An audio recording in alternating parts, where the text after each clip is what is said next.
inconstitucional, pero un poquito.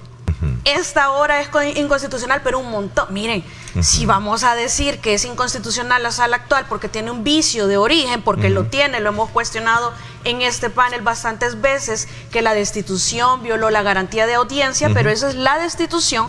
En el nombramiento se respetó todo el proceso, que no nos parece, en lo personal lo he dicho muchas veces, hay un magistrado ahí que tiene unos 6 años, que eso no existe en la Constitución ni en el mundo entero, que cumple los 9 años del plazo y 6 más, y que hay otro que tiene un cuestionamiento, no sé si a estas alturas ya se lo cerraron, en un juzgado de paz por un tema de tortura o algo similar, no recuerdo cuál es el caso, pero que no se justificó suficientemente por parte de la Asamblea por qué, y a pesar de eso eran nombrados estos magistrados. Pero muy aparte de eso, es decir, negarle que la sala es la sala actualmente y a la vez tratar de justificar que la sala del 2009, por muy buena que haya sido, porque emitió sentencias muy buenas, que yo retomo, es como un poco ofensivo, insultante, hipócrita y a la vez contradictorio, porque sí tiene un vicio de origen. No es cierto de que porque yo también lo comentamos acá, que hubo concejales que se autonominaron para ser candidatos y que al ser eliminados había que llenar esos cupos, es cierto,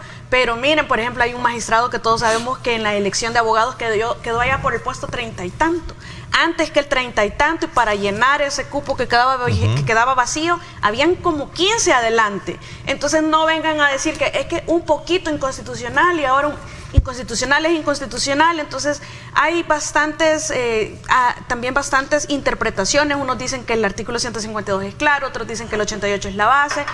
Lo cierto es que hay una resolución de sala que, aunque la quieran desacreditar porque fue excesiva y porque no es una inconstitucionalidad, cuando tenemos el antecedente también y los precedentes constitucionales de la sala de los magníficos o los 4 fantásticos, como le quieran decir, abrieron las puertas para que esto suceda. Excedieron en resoluciones en donde no se les estaba preguntando lo que resolvieron.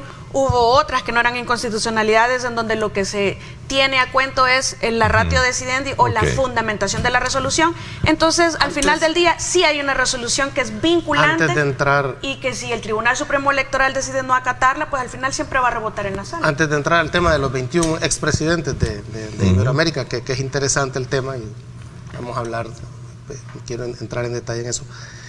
A mí me ha llegado un video donde apareces tú, aprovechando lo que estás diciendo. Me ha llegado un video donde tú planteas de que no es constitucional la reelección. Entonces ha habido en redes una especie de digamos, de planteamiento sobre tu posición. Que al principio tú cuestionabas el tema de la reelección, entiendo, y después yo dije que no es la intención del presidente de reelegirse. Me equivoqué en eso. En lo demás lo he aclarado en otros medios de prensa, en otros programas de opinión, y lo he dicho claramente. La Constitución sigue prohibiéndolo, eso no ha variado. Hay más de 6 artículos que claramente establecen, en mi opinión, que se puede entender integralmente que la reelección inmediata, continua, está prohibida. Pero hay una sala que ha abierto las puertas para que se permita en una ocasión. Y eso ha sucedido en el pasado. Lo que sucede es que, y antes se decía, después de Dios, dijo aquel ex magistrado, después de la sala, solo Dios. Entonces ahora empiezan a decir que eso no, ya no, porque pues sí, la sala ya no es la que le gusta. Ayer lo reafirmaba el doctor Francisco Bertrán Galindo, decía, hay una sentencia que hay que respetarla. La Constitución es clara, en mi opinión, pero la sala lo habilita. Ok, eso lo aclaraste tú desde ese punto de vista. Ya lo había aclarado antes, pero retomando el tema de la posición de los expresidentes, vamos a ver.